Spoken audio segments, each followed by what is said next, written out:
Welcome to traumaticbraininjury.com, the leading source for information on the web regarding resources for traumatic brain injury for survivors and families. My name is Stuart Cohen. Today's guest is Joanne Finnegan.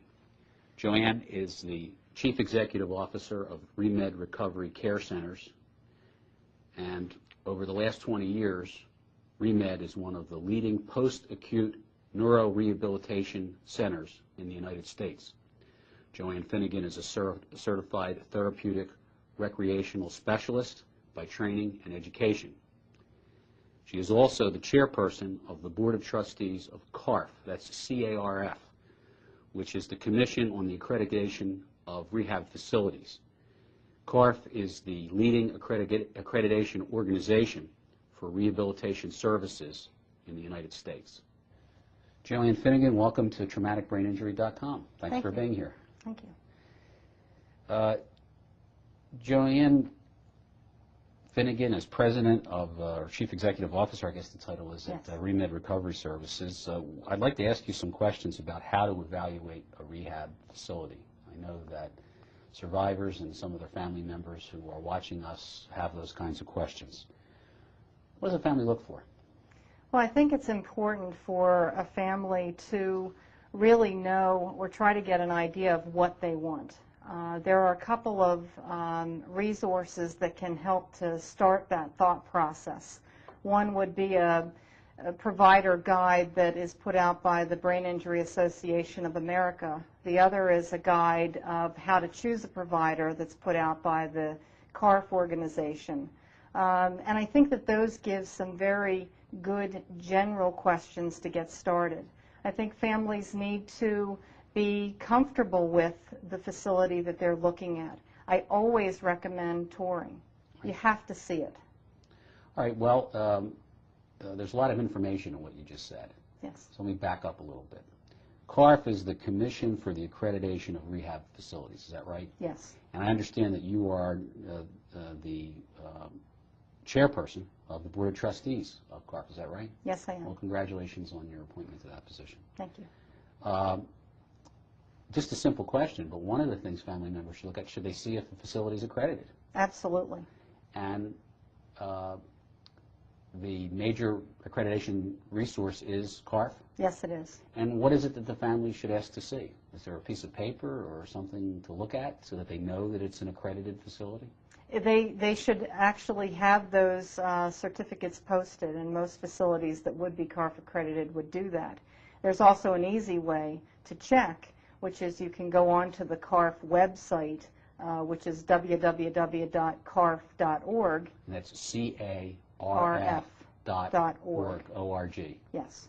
And you'll be able to find a list of accredited facilities? Yes, by state. And also you could search for the name of that facility to see if it is in fact accredited? Yes, you can. All right, great. All right, so accreditation is one thing you can look for. Now I assume that there are a range of types of facilities available. We've learned in other sections here on traumaticbraininjury.com that there are all sorts of traumatic brain injuries, from very severe to moderate to mild brain injury, all of which require care.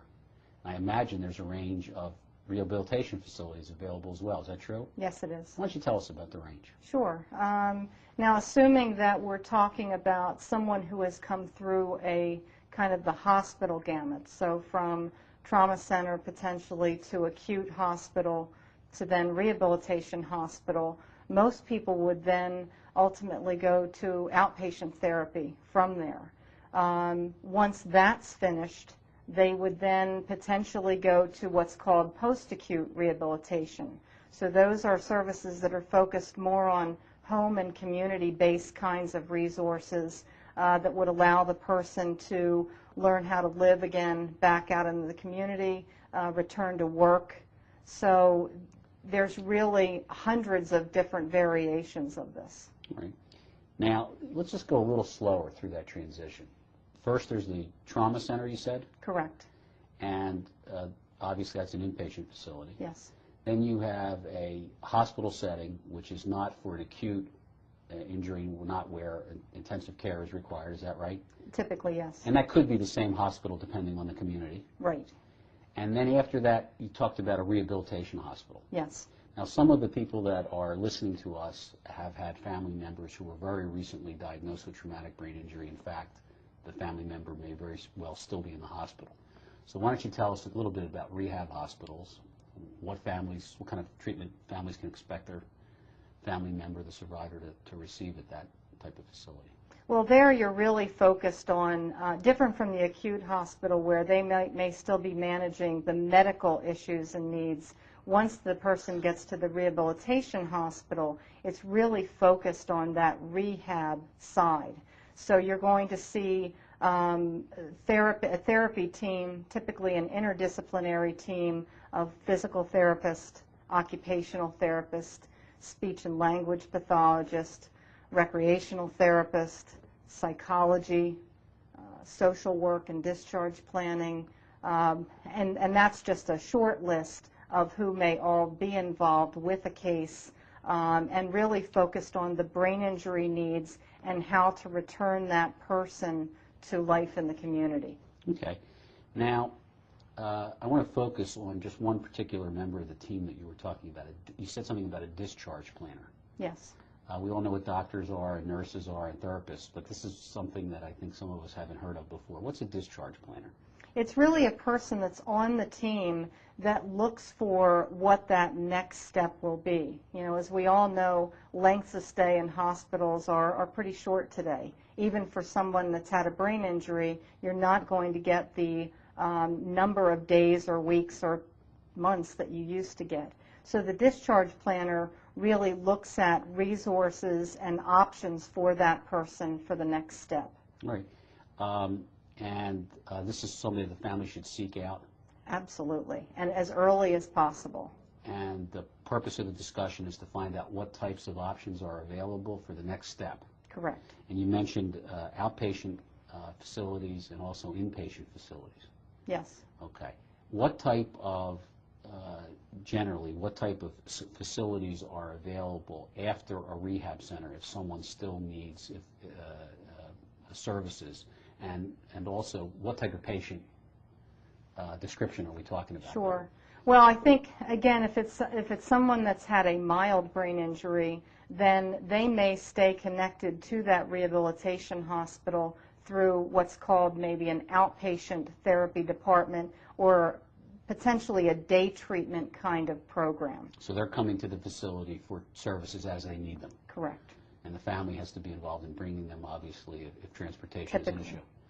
All right. And are there also inpatient facilities? Yes. So if you take then that more moderate to severe kind of injury where the family is really not capable of taking that person home at that moment, then what you may look for is an inpatient rehabilitation facility in the community. Okay. And all these things have costs attached to them? Yes. We'll talk about the costs in another section here on traumaticbraininjury.com in a few minutes. By the way, just before we end up, I wanted to ask you one question. You've been at ReMed, what, nearly 20 years now, I guess? Yes. And you mentioned something about lengths of stays in the hospital. I'm just curious, 20 years ago, with let's say a moderate, so we'll take a case that's somewhere in the middle, with a moderate traumatic brain injury, how much care could a survivor expect to receive in let's say a standard situation with normal group health insurance available?